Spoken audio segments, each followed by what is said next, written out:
Hey guys, how are y'all doing? So, as you can see, I've got three cameras here. One of them is a rectangle, one of them is a cube like the Session, but it comes in this like school bus yellow color.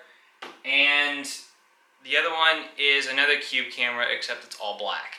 So, this is going to be my review of the Caddx Orca. I've been running this camera for about, 2-3 months now, and I feel like I know it well enough to do a proper review of it. I've got these other two cameras here to basically act as really just for comparison purposes.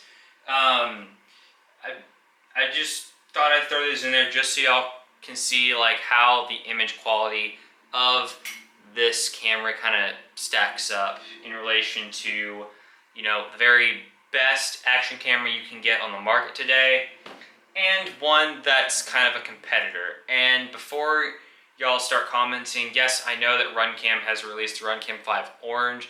I just didn't purchase it because I don't have a need, to purchase it. And I'm just using what I have access to, okay? So this is what I have access to, so just please bear with me. So let's talk specs really quick. The camera will shoot in 4K 30, 2.7K 60, 1440p 60, which is 4:3. It will also do 4:3 in 30 frames per second, and then it will do 1080p in 120 frames per second, 60 frames per second, and 30 frames per second. And then you've got 720p down at the very, very bottom at 120 frames per second. One really cool thing about this camera is its bit rate. So this thing, its highest bit rate is 70 megabits per second, and I think the RunCam 5, this guy, I think its maximum bit rate is about 60, I think. I don't know that off the top of my head. I will leave that number somewhere on the screen when I get around to editing it, and I will include that in the video just somewhere.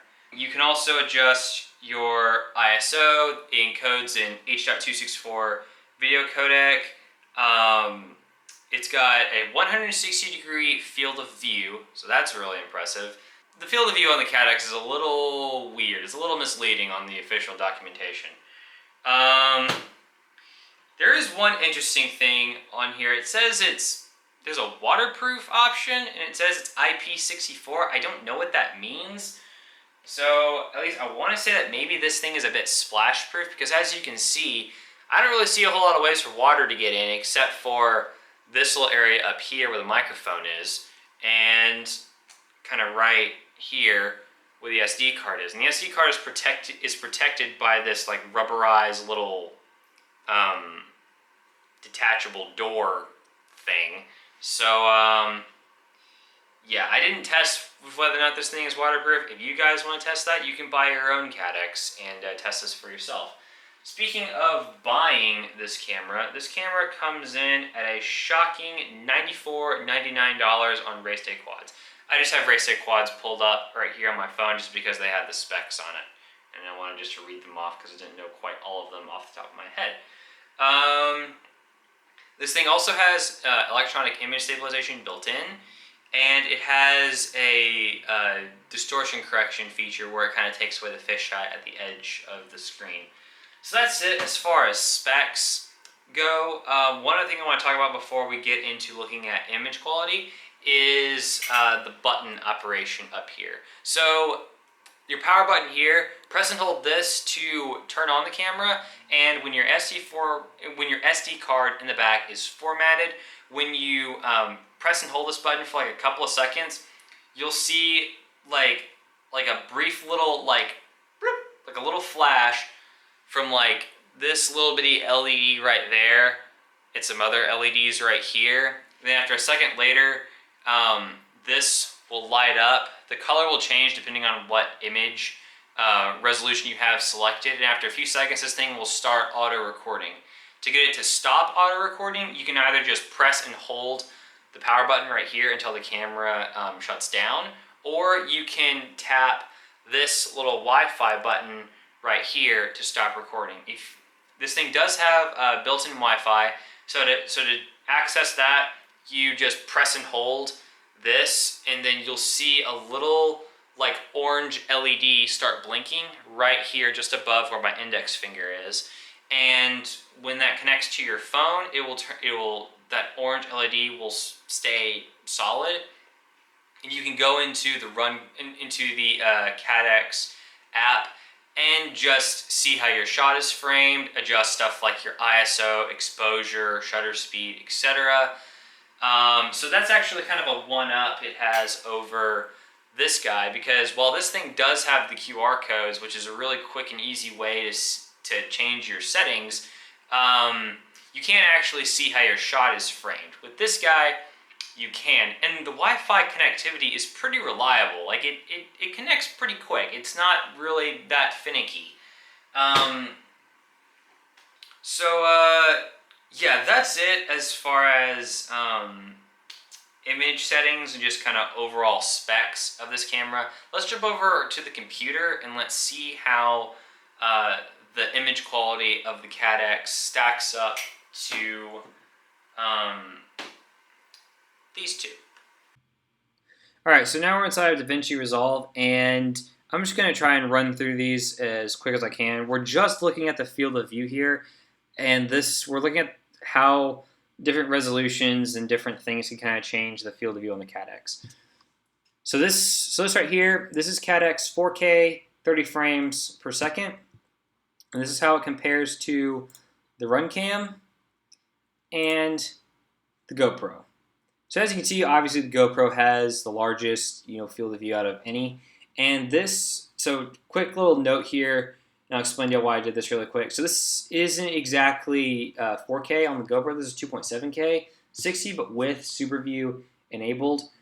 I decided to go with this resolution and frame rate for the GoPro because I feel like this is what a lot of first-person view pilots shoot in if they're not doing like any cinematography filming. If most pilots are filming freestyle and they have a GoPro, usually it's going to be in 2.7K 30 on the session, 2.7K 60 on any of the hero, 6, 7, or 8, and then obviously with superview, because superview and drone freestyle go really, really well together, like PB&J. All right, so anyway, I know this is probably a really unfair comparison, but I just wanted you to see how this $100 camera stacks up to the best of the best. That's why I threw that in there. Okay. So one last thing I just want to cover while we're here. So Caddx field of view, Runcam, XV, 4K. And this is basically taking the 4x3 image sensor that's on the Runcam. That's on the Runcam, and it's stretching it to 69. Well, it's a linear stretch and not a dynamic stretch, because as you can see, the middle of the screen is stretched. It's not still remaining squished like it is on the GoPro.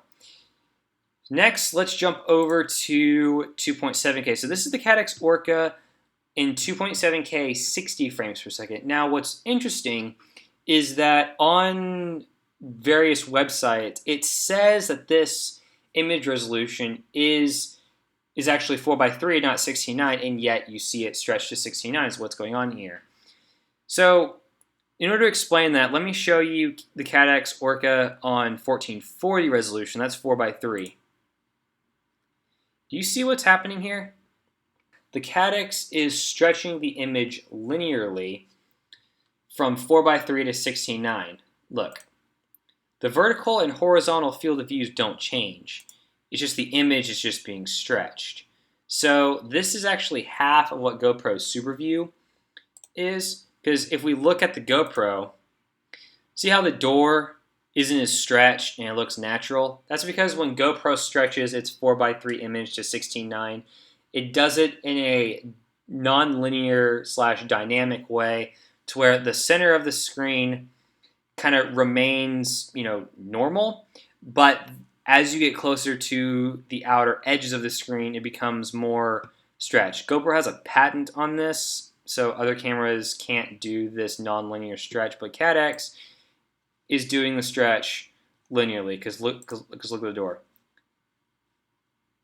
The door is stretched from the center and is not stretched on the GoPro. So that's 2.7K, and actually, just for comparison's sake, here's the run cam. Obviously, Caddx blows away run cams 2.7K 50 frames per second. So anyway, so let's go over to, so this is the Caddx Orca in 4.3 right here.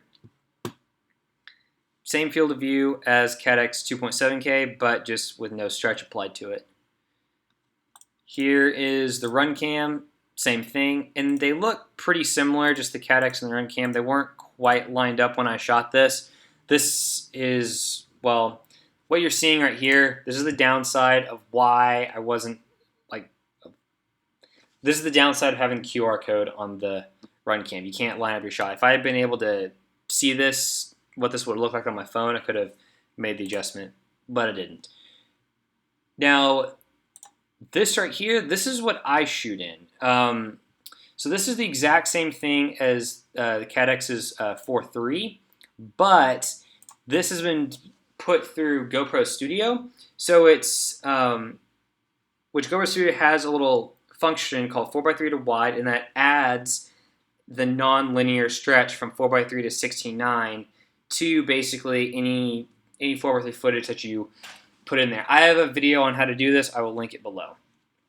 And also, while we're here, I just want to go over Caddx's electronic image stabilizations and their lens distortion correction. I just want to show you what those do to your field of view.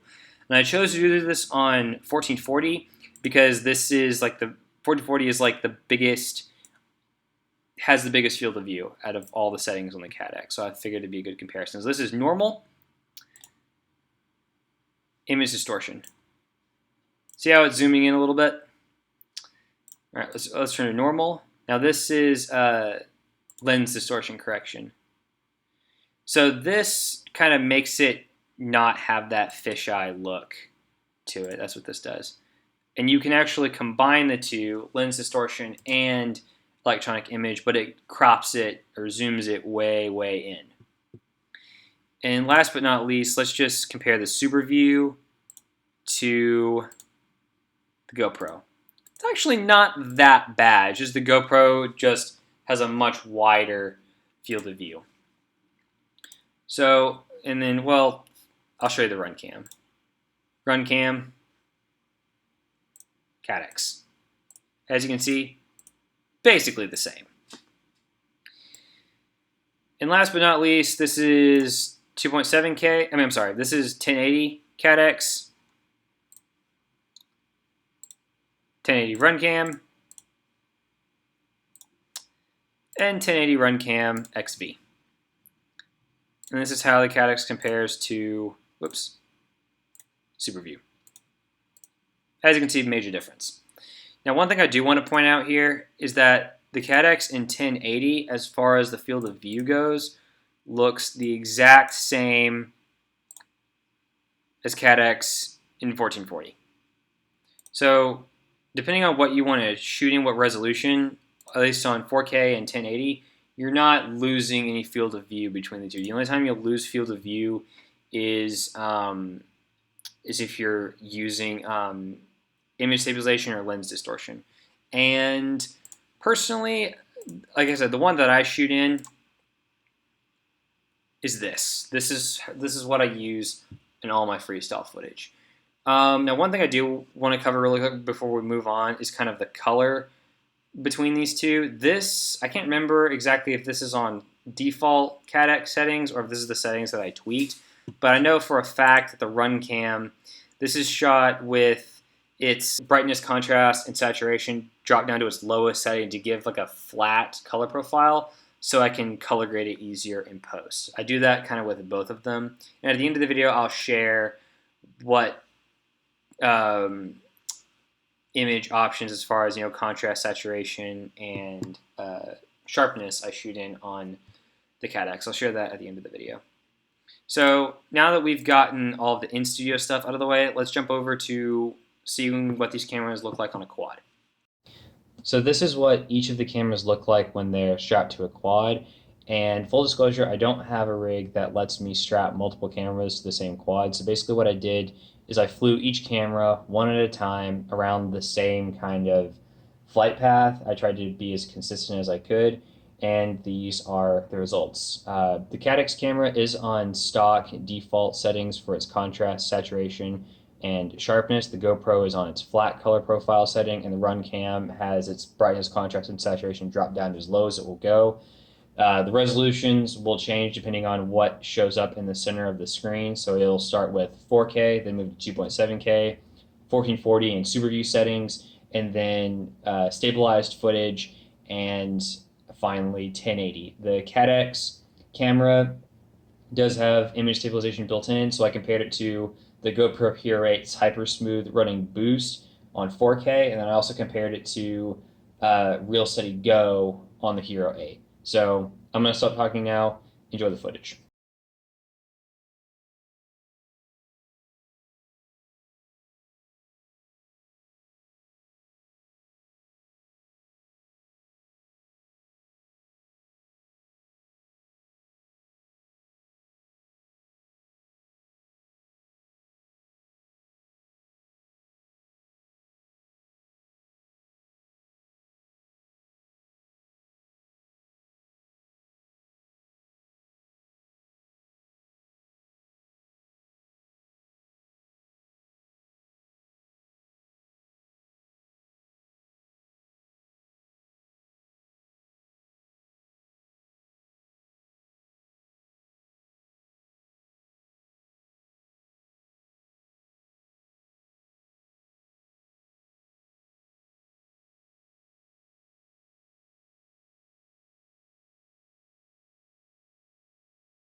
So this is some freestyle footage from just a raw flight video that I posted to YouTube about a week or so ago. And in this footage, I am running my own Caddx image setting. I'm gonna let this play for about 30 seconds to a minute, and then we'll wrap up and do a conclusion.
so it's a different day because obviously I'm wearing a different outfit.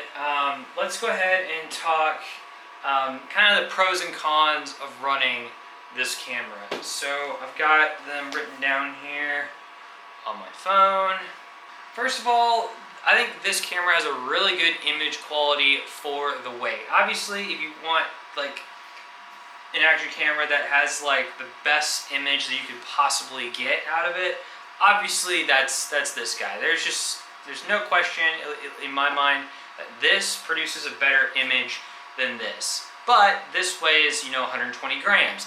This weighs 58 grams. That's another pro. So you're not putting this on your quad to get the best possible image. You're putting this on your quad to get the best possible image for the weight. I feel like the Caddx Orca offers a really good balance between image quality and weight. Whereas this thing has spectacular image quality, it doesn't have the best weight, which means your quad doesn't handle right. Personally, when I stick these two cameras on a quad, I like flying the quad that has this on it as opposed to this, because the quad with this camera just handles better because there's less weight to throw around. It's as simple as that. And also, I know a lot of people probably aren't going to care about this next thing, but I think it's a pro in my book. This camera has really, really, really good quality for an action camera that is not a GoPro. Compared to the Runcam 5 and the Runcam 5 Orange, this thing has much, much better audio quality than this. For me, that's a pro because I like to put prop noise in my videos. I like the way it kind of like adds to the music a bit. But if you don't do that, then you can just cut it out in post. But that's a positive for me. This is actually, speaking of the weight, like I mentioned earlier, this guy comes in at about 58 grams. The GoPro Hero 5 Session came in at around 70-75 grams. This is 20 grams lighter. And even though I don't have a Session anymore because, well, it kind of broke just a bit there. I feel like this image quality is pretty comparable to a Session. Also, this thing has a higher bitrate. That's really important if you want to upload stuff to YouTube. You want to upload it like the highest bitrate you can possibly can, so that way when YouTube compresses it, you don't lose a whole lot of your quality. So the fact that this thing has 70 megabits per second is really awesome. And this thing can also record in 1440, 1440-30, or 1440-60, which means that you can run this thing through GoPro Studio and get real legit superview. So that's also very, very important. So now let's talk about things that I would like to change on this camera, because no product is perfect. First of all, right off the bat, this is your status LED, right? This is what you have to look at. This little itty bitty little light that you probably can't see on camera. This little bitty thing.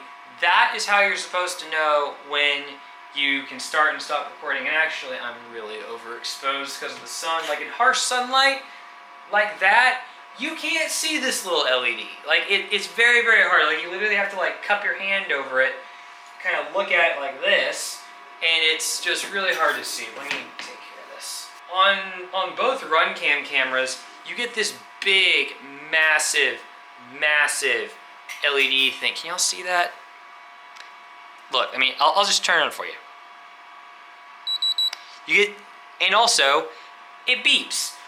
This thing, when you power it up, you don't get an audible little beep warning. So that's two things right off the bat I really wish that Caddx would change.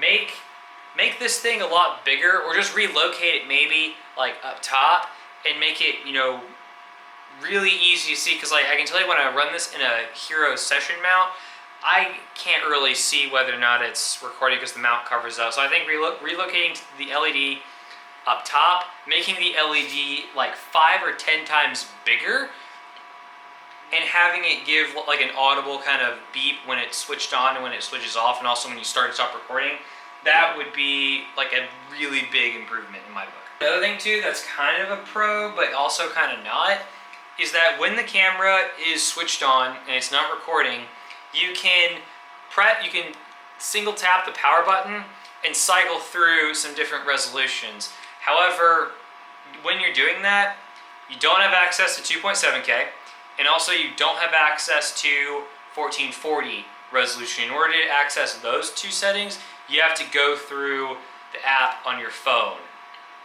And I really, really wish that Caddx would let you access all of the resolutions quickly just by, you know, tapping this button and cycling through them and looking at, like, you know, the color of this LED, because it changes.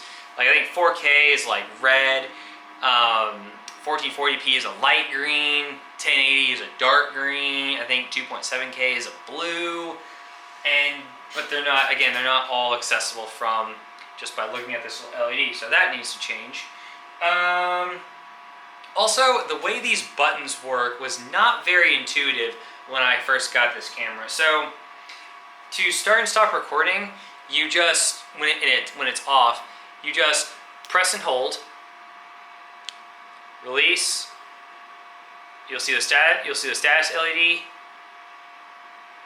and then it will start recording automatically if your SD card is formatted. However, if you press the power button, see how that's not doing anything?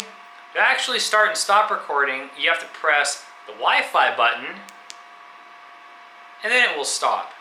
Press it again to start recording, or another option you can do, actually I think I changed resolutions or something. You can also press and hold the power button, like so, and that will also start and stop record. To me, like, pressing this little Wi-Fi button back here, that wasn't very intuitive. I think it would be much more intuitive to press and hold to switch the camera on, and then either let it auto record or just tap the power button to get it to auto record. And then as far as the Wi-Fi button goes, I think you should be able to just tap the Wi-Fi button to change your resolutions and press and hold the Wi-Fi button to get it to activate its internal Wi-Fi unit on the inside. So again, have the power button act as your start and stop recording, and then have your Wi-Fi act as your resolution change, and to turn the Wi-Fi on or off. And last thing, give Caddx, I don't know why it did this. There is no way to go in and adjust your brightness setting in this camera. So like on this guy, on the run cam, you can adjust brightness, contrast, and saturation. You can't adjust sharpness, but on this guy, you can adjust contrast, sharpness, and saturation, but not brightness. Like, why, Caddx? Why can't I set my brightness in this thing? Why can't I drop that down to its lowest setting?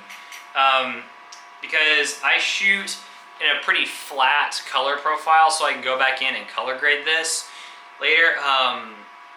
I included some color graded footage earlier in the video, but yeah, as you can see, like, once you color grade this footage, it looks pretty dang good. So that's all the pros and cons. What's kind of my verdict of this camera? I think even though it's got some flaws that I think could be very easily addressed in a version 2 of this thing, I think Caddx has a really, really solid action camera. I think this holds its own pretty well against other action cameras or other cube-like cameras in a similar price range.